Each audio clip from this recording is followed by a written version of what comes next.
I started hooping because of the way it made me feel when I first watched my first hoop dance video. I found it really inspiring and I was amazed. I didn't know how it was done, but I knew I wanted to do that. And I wanted to make others feel the same way I felt when I was watching that for the first time. I wanted them to be amazed and wonder how it was happening. So that's the reason I really wanted to get started with it. I started hooping in April of 2012. I'm not sure of the exact date, so I just chose the first as my hoop-iversary.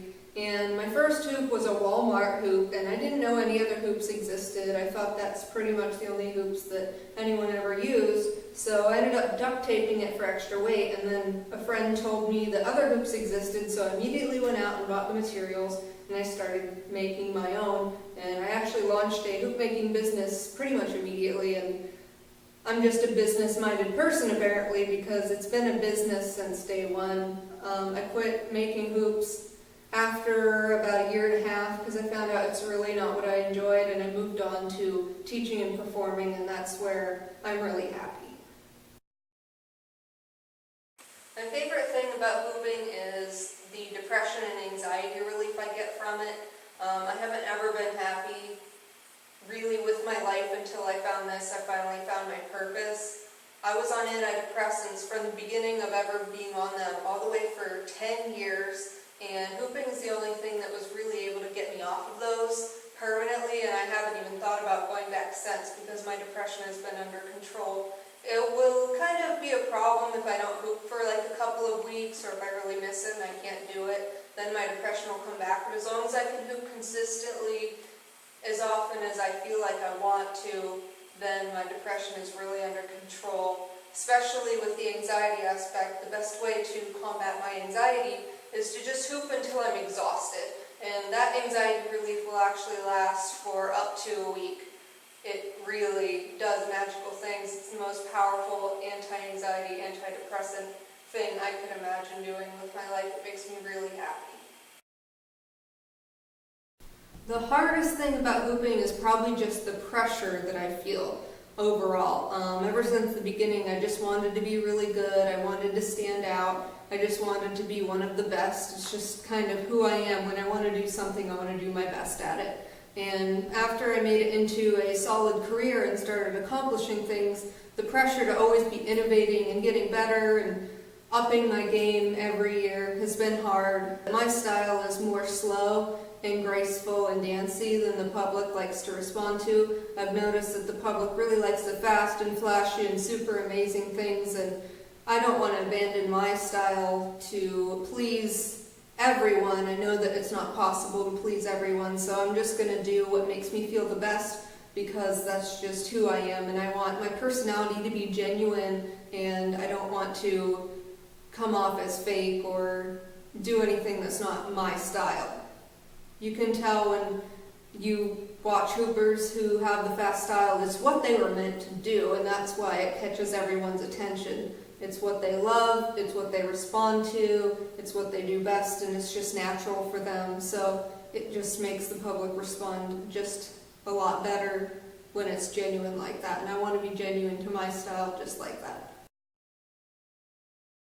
I've been teaching professionally since August of 2013.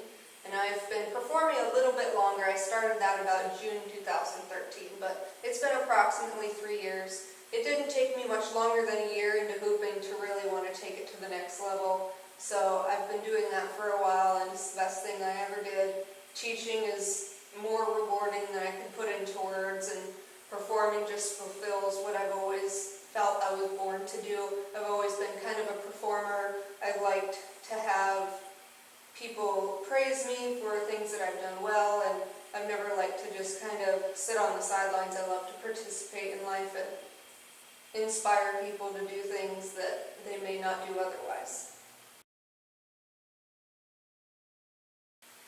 Before I found hooping, dancing has always been my favorite thing. It's my first love. It's what I've been doing since I was young. I never could stay in dance classes because I guess I was too stubborn. I didn't like to be told what to do. I didn't like the structure of it. So even though I regret it now, I really wish I would have stuck with the dance classes because I would be so much further in my career now if I would have stuck with them.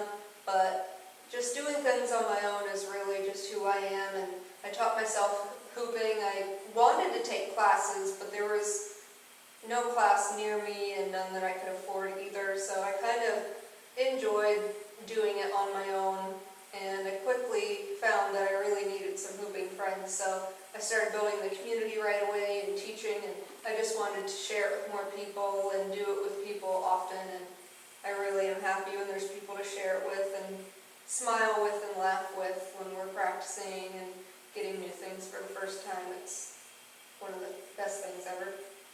Right before I found hooping, I actually got kind of obsessed with the video game Dance Central 2. It's on Xbox Connect. I highly recommend it. It's extremely fun if you have the space in your house. It got my coordination up to a level that I really found helpful with hooping. It helped me with my left versus right, my right hand, my left foot, just things like that. It really helped me, and I don't think I would have gotten as far as I have without playing that game and gotten my coordination up to that level. It was really great. I recommend that game. It's really fun.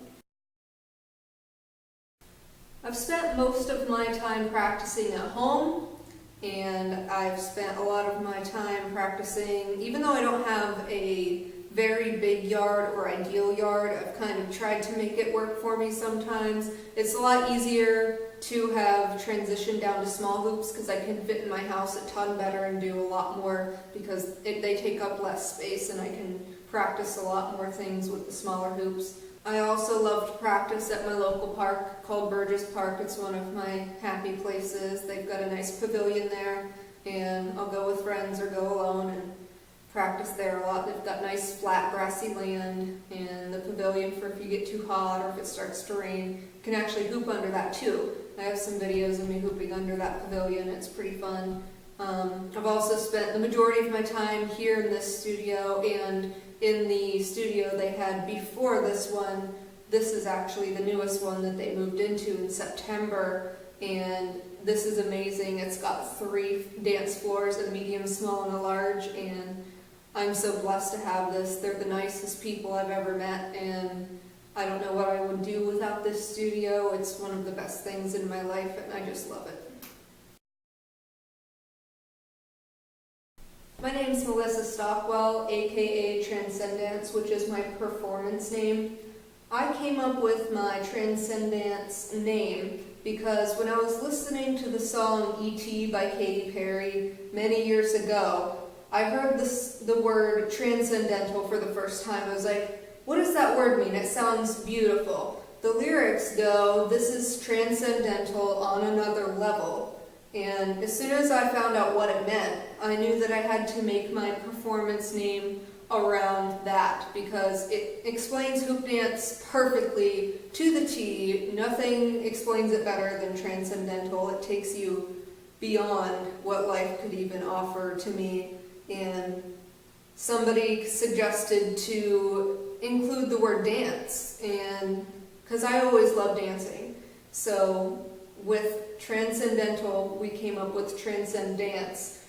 Hoop dance kind of transcends dance by itself in my eyes because you can dance and hoop and do tricks and do all of those things all at the same time, and it's just the perfect word, so I stuck with it, and I couldn't be happier to have gotten that name.